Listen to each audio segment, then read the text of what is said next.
Going to a concert leaves many expectations, but never a disappointing one. Most people walk into a concert and walk back out happier. But these 5 nights were different. They remind us that when tens of thousands of human beings pack themselves into the same space, the margin between celebration and catastrophe is thinner than anyone wants to admit. Stick around for the last one, as it was our #1 pick on the list for concert nightmares. 1. Altamont, The Rolling Stones, 1969. The Rolling Stones wanted their own Woodstock. What they got instead was the night that officially ended the idealism of the entire 1960s counterculture movement.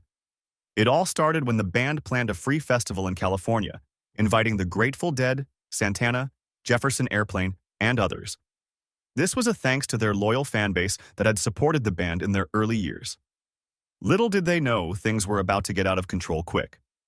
The decision to hire Hell's Angels as security in exchange for beer is one of the most catastrophically misguided choices in concert history, and the violence that erupted in front of the stage, including the loss of an 18-year-old audience member, was captured on film by documentary crews who had no idea what they were about to witness.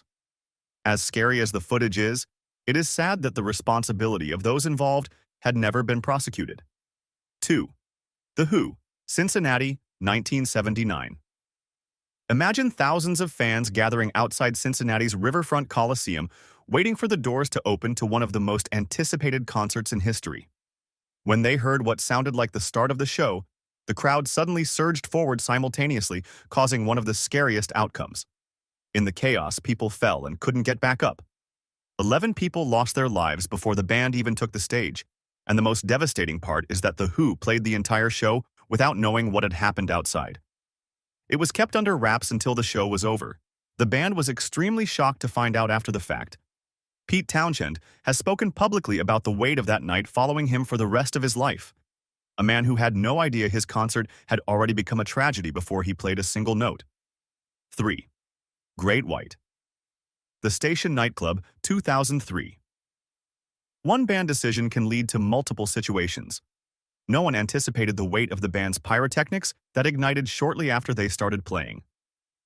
The soundproofing foam on the venue's walls went up in flames within the first minute of their set, and the fire spread so rapidly that the entire club was engulfed before most people fully understood what was happening. 100 people lost their lives, and over 200 others were injured.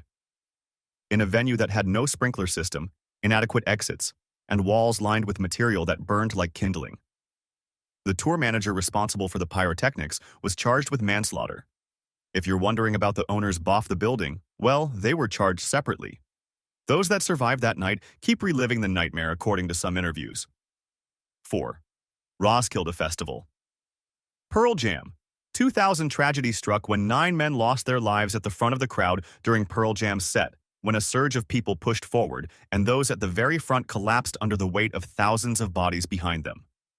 Unlike the band The Who not being aware of what was happening, Pearl Jam was asked to stop playing and immediately appealed to the crowd to move back. Sadly, by the time anyone understood what was happening at the front, the message was missed.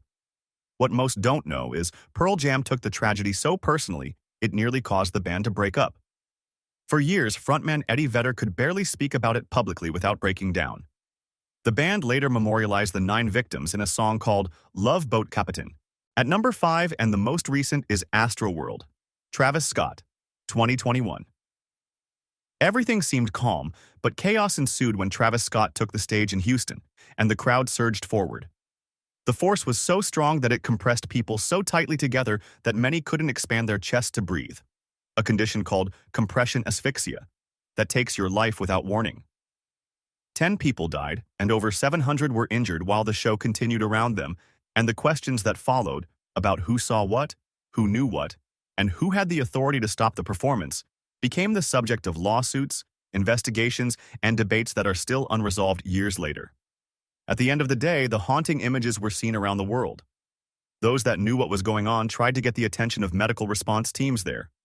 Concertgoers climbed on top of medical response vehicles only to be unseen.